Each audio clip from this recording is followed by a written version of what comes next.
I have been a hopeless romantic my whole life.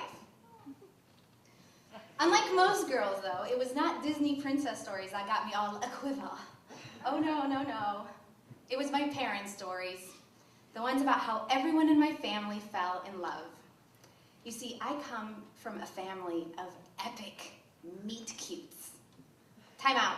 Does everybody know what a meet-cute is? Yeah. Okay. Here we go. The meet-cute is the way that the two main characters in a romantic comedy meet. They're just two ordinary folks that seemingly meet by chance, but it turns out to be fate. It's charming and random and cute. So when I was a little girl and I couldn't fall asleep, my parents told me meet-cute stories, and I just ate them right up. One time, my dad told me how his older sister, my favorite aunt Rina, met her husband.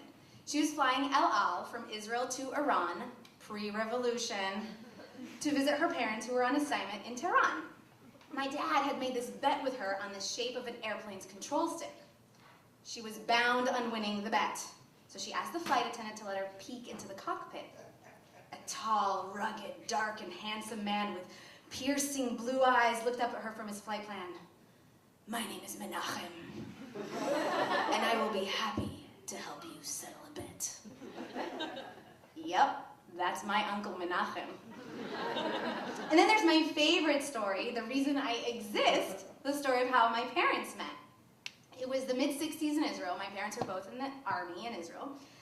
My mom's friend was having a birthday party, and as she got ready, she donned a cute mod dress and asked my grandmother, "How do I look?"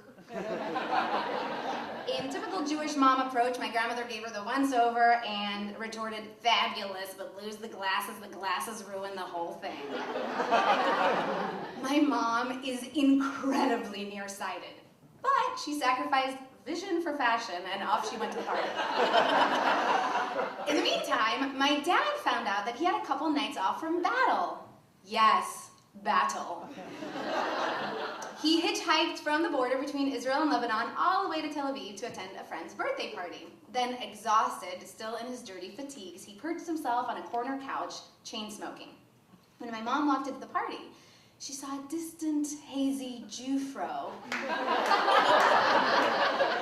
And she ran across the room and kissed him passionately.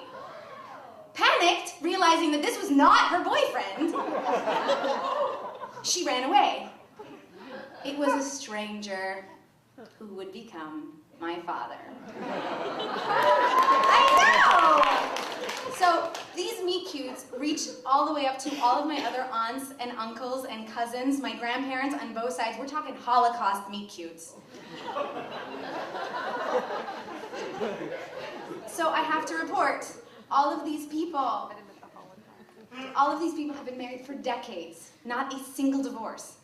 So you can imagine why I bought into the whole thing, right? But I knew it had to happen to me when it happened to my brother.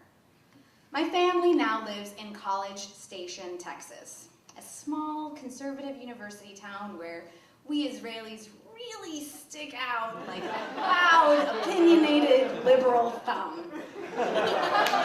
My mom, a professor, was collaborating with a colleague who had an exchange program with a university in Israel. Two promising graduate students were arriving in a week's time. On the day of their arrival, my mom had several meetings come up. So she called my brother, who still lives in College Station, bless him. "Uri, I know you're super busy, but there are two Israeli girls landing in our airport today, and someone has to go and pick them up, and they're nice, and they're your age, and can you please just go and get them?" My brother is a really nice guy, so he went to the airport, and that night he called me. "I met my wife today." "What?" I recall screaming into the phone half a country away in my dorm room in Evanston. "There's just one problem. She's married."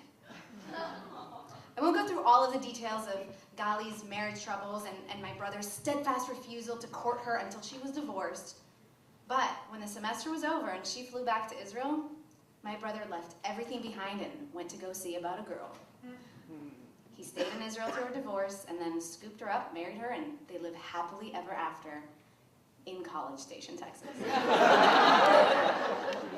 You see, I believe in the stories, like the gospel. My relatives are so lovely and so ordinary, and they all had such attainable meet cutes. I knew mine was around the corner. And what's happened to my brother? Well, I just took every opportunity I had to turn chance and happenstance into a fantasia of love and romance. Seriously, every stupid decision I've ever made about a man, I blame on my brother. I went on a date with someone who I spilled soup on at Leona's. I ran off to a construction site in the middle of Chicago winter with an improviser who I'd had a meaningful scene with on stage. I guess it happened to you too.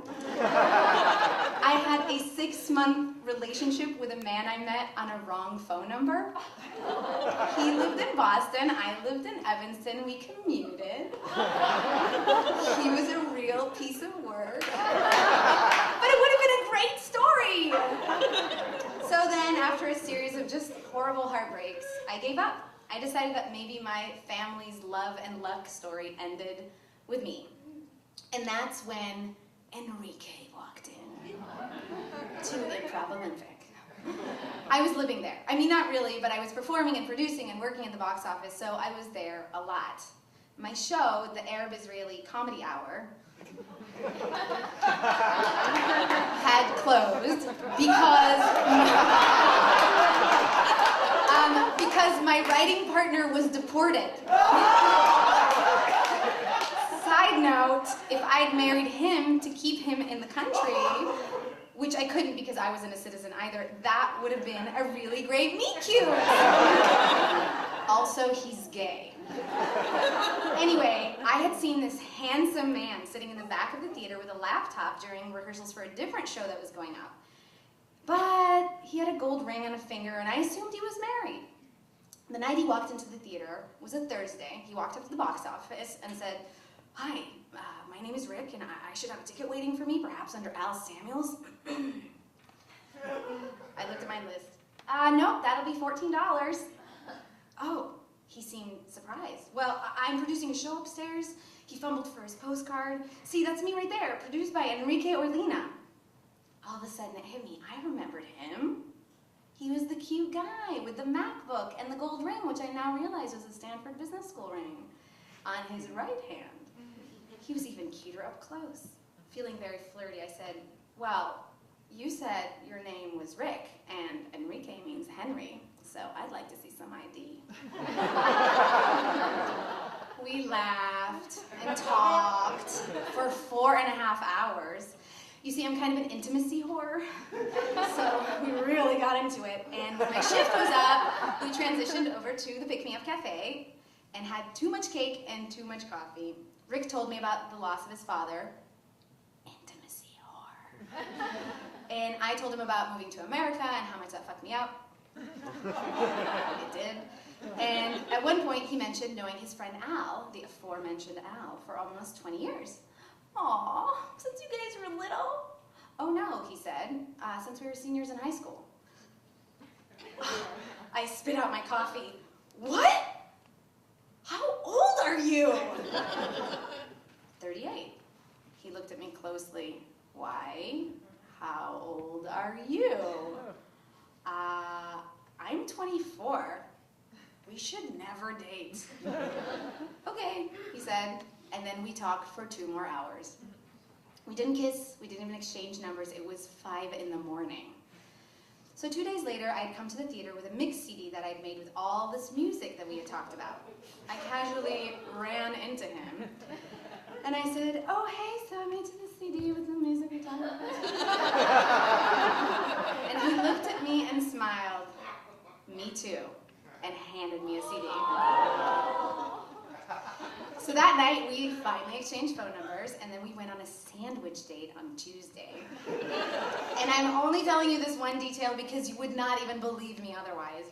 But at the end of the date, he walked me to my car, where I nervously fumbled with my keys and dropped them, and then we both reached down for them and bumped heads, and then we kissed. I have kissed him goodnight every night since that Tuesday, unless one of us is out of town. And then we're that super annoying couple that calls each other and is on our cell phones while we're falling asleep in our separate beds across the country. I know, I'm throwing up in my mouth too. My luck and love had been there all along.